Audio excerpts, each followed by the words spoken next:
آپ کے وی C R میں کیسے پہنچتی ہے، اس کے لیے ایک پلے بیک ہیڈ کی ضرورت ہوتی.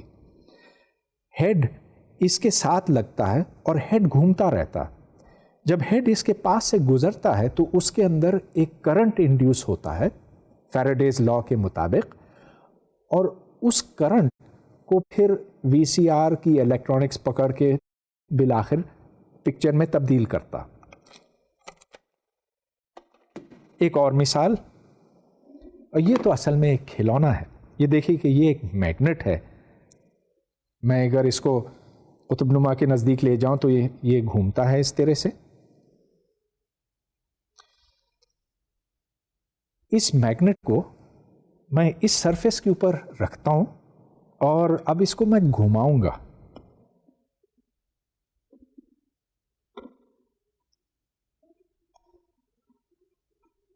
اب میں نے ہلکا سا گھمایا لیکن اب یہ گھومتا چلا جا رہا ہے اور ابھی تو اس کی سپیڈ بڑھتی جا رہی ہے.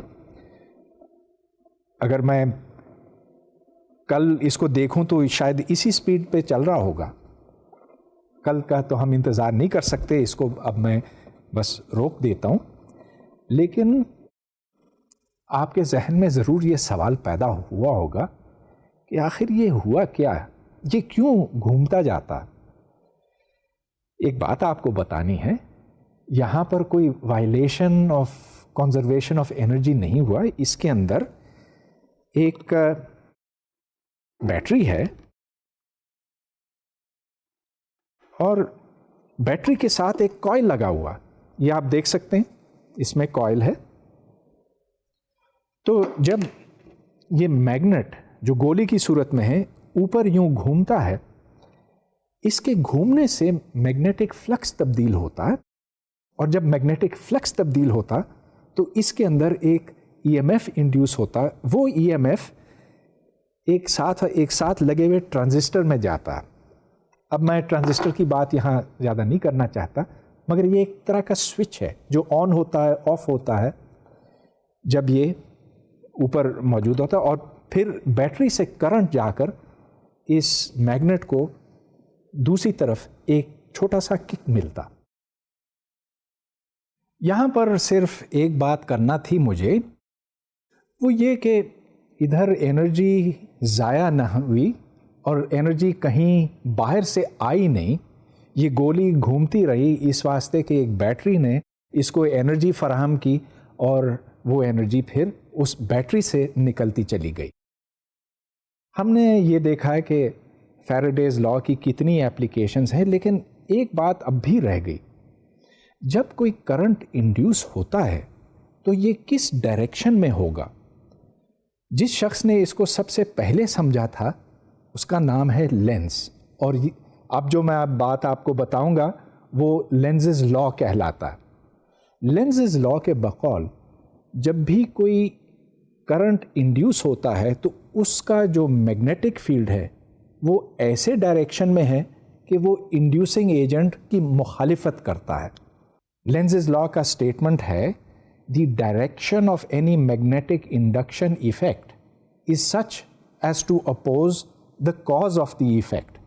تو یہ اینیمیشن دیکھیے، یہاں ایک میگنٹ اندر آتا ہے جس کی وجہ سے کرنٹ انڈیوس ہوتا ہے، اور جب یہ میگنٹ دوسری طرف چلتا ہے تو کرنٹ مخالف سمت میں چلنے لگتا ہے، اور جو انڈیوس میگنیٹک فیلڈ ہے اس کا ڈائریکشن ہمیشہ انڈیوسنگ فیلڈ کے مقابلے میں مخالف سمت میں ہوتا.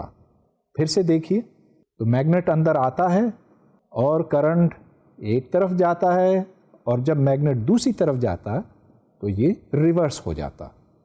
اس کو اور بہتر سمجھنے کے لیے یہ رنگ لیجئے، تار ہے رنگ کی صورت میں، اور میں میگنٹ اس کی طرف لاتا ہوں، تو جیسے جیسے میں اس کے نزدیک لے کر آتا ہوں تو اس میں ایک کرنٹ انڈیوس ہوتا، وہ یوں گھومتا، اور جب میں واپس لے جاتا ہوں تو یہ مخالف سمت میں ہوتا.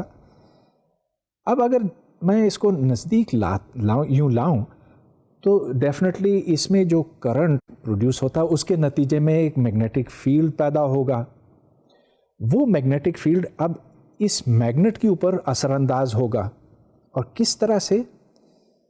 وہ یوں کہ میرا اس میگنیٹ کو کوائل کے نزدیک لانا مشکل تر ہوتا جائے گا. اب خیر کیونکہ اس میں اتنا کم کرنٹ انڈیوس ہوتا ہے اور اتنا کم میگنیٹک فیلڈ پروڈیوس ہوتا ہے تو میں اپنے ہاتھ سے محسوس نہیں کر سکتا.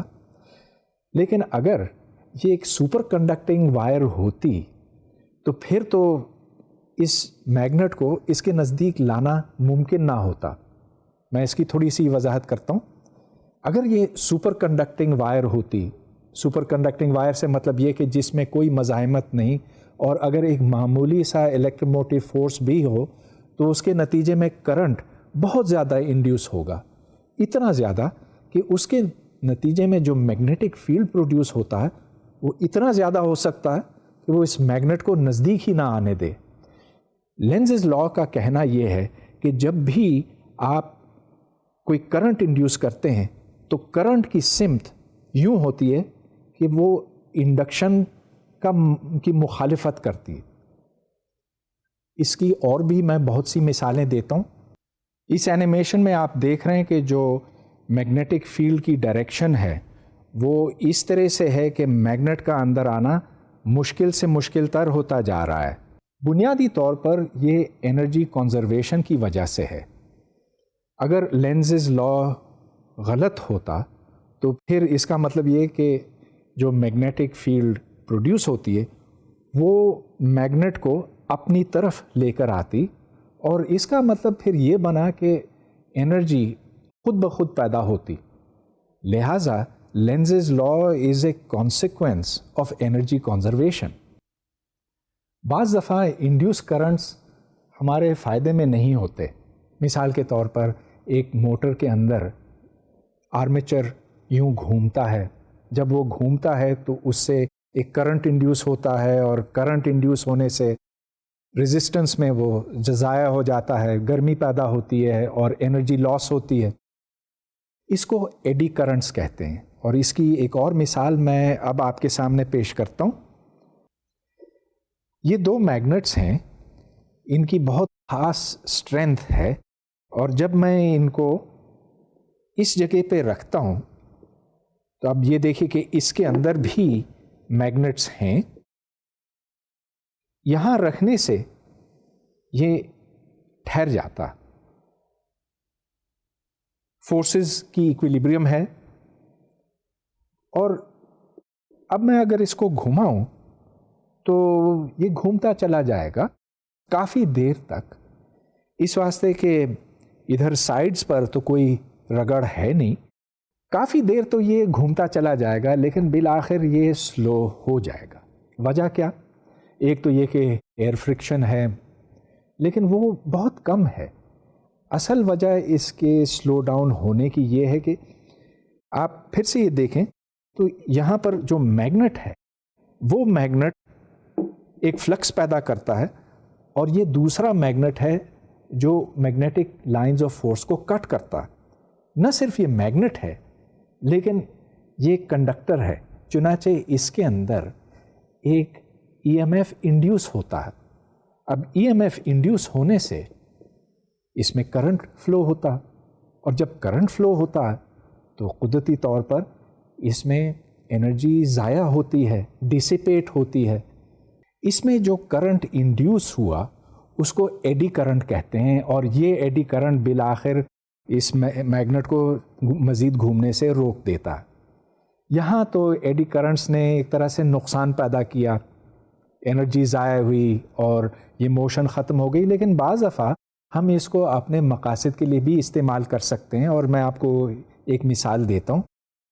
اکثر ایسے ہوتا ہے کہ ہم زمین کے نیچے کوئی چیز، کوئی میٹل کی چیز ڈھونڈنا چاہتے ہیں، سرنگ ہو یا کوئی اور چیز ہو، تو پھر اس کا طریقہ یہ ہوتا ہے کہ ایک magnetic field, oscillating magnetic field اس تک پہنچائی جاتی ہے، اور اس کے اندر کرنٹ انڈیوس ہوتا ہے.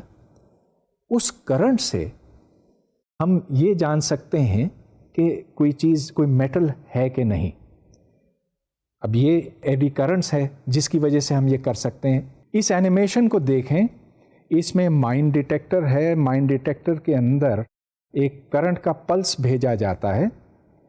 کرنٹ کے پلس کے نتیجے میں ایک میگنیٹک فیلڈ پروڈیوس ہوتا، اب یہ چونکہ ایک چینجنگ میگنیٹک فیلڈ ہے، اس واسطے ایک کرنٹ انڈیوس ہوتا ہے.